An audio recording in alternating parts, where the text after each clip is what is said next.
Legelőször szeretném leszögezni, hogy videóban nem lesz személyeskedés. A zsűrinek csak a Dal című műsorban nyújtott munkáját fogom értékelni, mint ahogy nekik is az ott előadott dalokat kellett volna, és nem a fellépő személyét.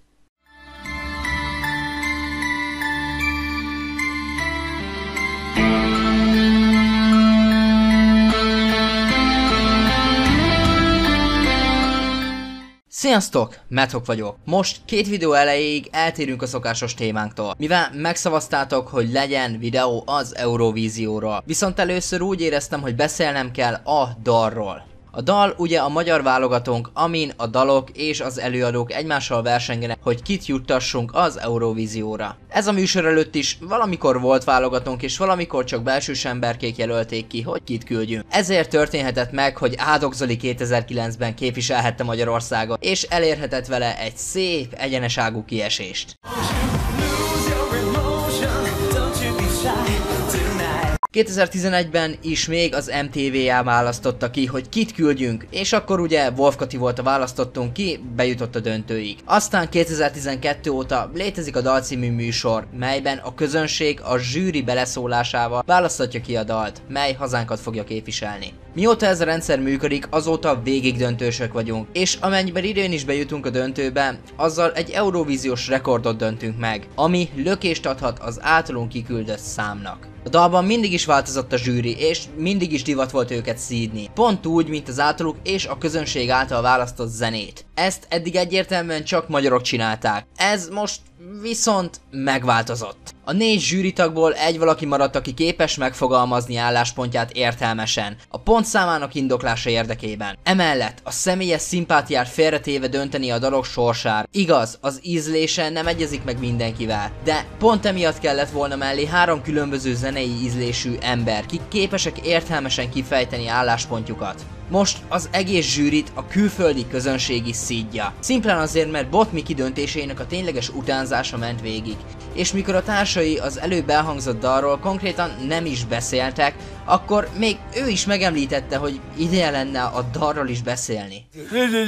Esetleg nem lenne baj, hogyha beszélnénk a produkcióról, igaz? Ezek ellenére mégis az ő pontjainak a majmolása is ment végig. Na de, ha már mondtam egy pozitív zsűritagot, térjünk át a másik 3 zsűrire is. Először is Mező Misi, kinek igazából már második éve nem értem mi voltját ebben a műsorban, mivel nem sok mindent tud mondani. Egyedül a nagy bogis értékelése, ami pozitív hatást tudott kiváltani. A legjobb 2 példát felhozom, hogy számomra a munkája műsorban miért volt negatív. Először is a Yes Yes elődöntős előadása után ahhoz tért vissza, amit pár éve úgymond ráhúztak Szabó Ádámra, és mint egy sablon elővette, csak azért, hogy ezt indoklásnak adja el. Mert tök jól énekelsz, csak egyszerűen nem bízol saját magadba, ezt a falakat kellene leverni. Mivel igaz, a Yes Yes a válogatón nem a legjobb formáját hozta, de hatalmas alázattal állnak a közönségük előtt, és többek közt az én kommentemnek hála, olyan szinten változtatták meg az elődöntőre a dalt, hogy le a karappal, mivel már majdnem az I Let You Run Away szintjét is elérték. Méghozzá úgy, hogy egyáltalán nem látszott, sőt nem is volt befeszülve Szabó Ádám. Még a saját bevallása szerint sem. Pont Ádám, te is izgultál színpadra lépés előtt, vagy... Nem, én most nagyon jól éreztem magam. Nyugodt volt. Mégis ez az indok, hogy Szabó Ádám be volt feszülve, elég volt arra, hogy semmit ne emeljenek a pontszámukon a zsűr, pedig egyértelműen a válogatóhoz képest nagyot nőtt az előadás. Emellett volt egy másik vicces értékelése is Mező Misinek. Méghozzá először is térjünk ki arra, hogy nem sok embernek adott 9 vagy 10 pontot. Mégis a The Middletons válogató előadásánál kidobta az idézőjel hatalmas 9-es pontszámot. Én egy hatalmas 9-est tudok el. Majd az elődöntőbe egy olyan mondat elhangzása után, hogy ez világszínvonalú, rávágott egy 8-ast. Méghozzá úgy, hogy a többi zsűri se emelt az előző pontszámán. Ezek után pedig a legnagyobb közönség kedvenc, The Middletonsnak a döntőbe pontot se adott. Ezzel magát meghazudtolva. Oké. Térjünk át Vince Lillára, ki igazából próbálkozott, viszont már az első adásban is zavaró volt, hogy egy mondatot nem tudott. Emellett a szóismétlése is nagyon zavaróak voltak, hogy szinte minden értékelésében benne volt a tisztaság, lélek, szépség, gyönyörű és elvarázsolt kifejezések. Mégis ő próbált valamit megfogalmazni, és ki is állt amellett, amit mond, mivel ő volt az, ki világszínvonalúnak nevezte a The Middletons. És adott is nekik pontot a döntőben. Igaz, a legkevesebbet, amit adhatott. De ő legalább adott, és nem hazudtolta meg magát egyes zsűritársaival ellentétben. Aztán a másik új zsűri, Nagy Feró. Ki teljesen eltévedt. Ez nem a kereskedelmi média. Itt nem kell bohózkodni és megmutatni, hogy figyelemzavaros valaki, azzal, hogy az asztalon táncolgat. Avagy az értékelések helyett a saját inkompetenciáján poénkodni. Mivel minden értékelése egy sablon volt. Mint például, hogy folyton belement, hogy ez vajon milyen műfaj. Ja, de amúgy nem érdekel. Csak mert, most figyelj, jó. Ez nagyon jó. Hát, irodalom órán remélhetőleg nem így fogják mától tanítani az érvelést. Avagy nem volt tényleges értékelés, csak nőelemzése. Sőt, sok esetben csak idézőjelesen jó dolgokat mondott, és a végén benyögte a legkisebb pontot az egész zsűriből. Erre is poént építve természetesen. Ne foglalkozzatok ezekkel a tudományos magyarázatokkal. Nyomjátok, csináljátok, és ezek meg le vannak ejtve. Jó? Én azért adok egy 6-ost, jó? Mint ahogy arra is poént épített, hogy már az első dalnál előtte, hogy lehet ez lesz az év dala. És ezt még mindig fokozni tudom, mivel emellett képes volt akkora PC dumákat letolni annak érdekében, hogy kihúzza magát a zsűri felelősség alól, hogy egyértelműen kijelenthető ezek után, hogy ő nem való a zsűribe. Összesen ugye 4 darab pontot tudok adni, és akiknek nem adok, azokat is megnyugtatom, hogy nagyon szeretlek benneteket. De hát ez egy ilyen buta játék, hát most mit csináljak? A 10 pont. Tulajdonképpen mind 10 pontosok vagytok, higgyétek el nekem. De hát nekem azt mondták a szerkesztők, hogy 1 darab 10 pontom van, nem?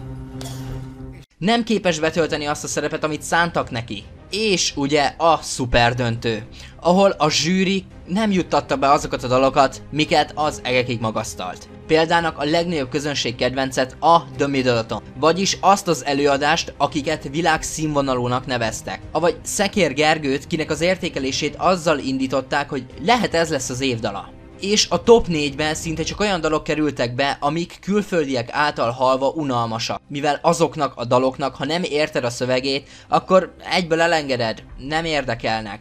Csak elmennek a füled mellett. Mivel a hangzásviláguk nem volt olyan erős, hogy a szövegük értelmezése nélkül is üssön a daluk.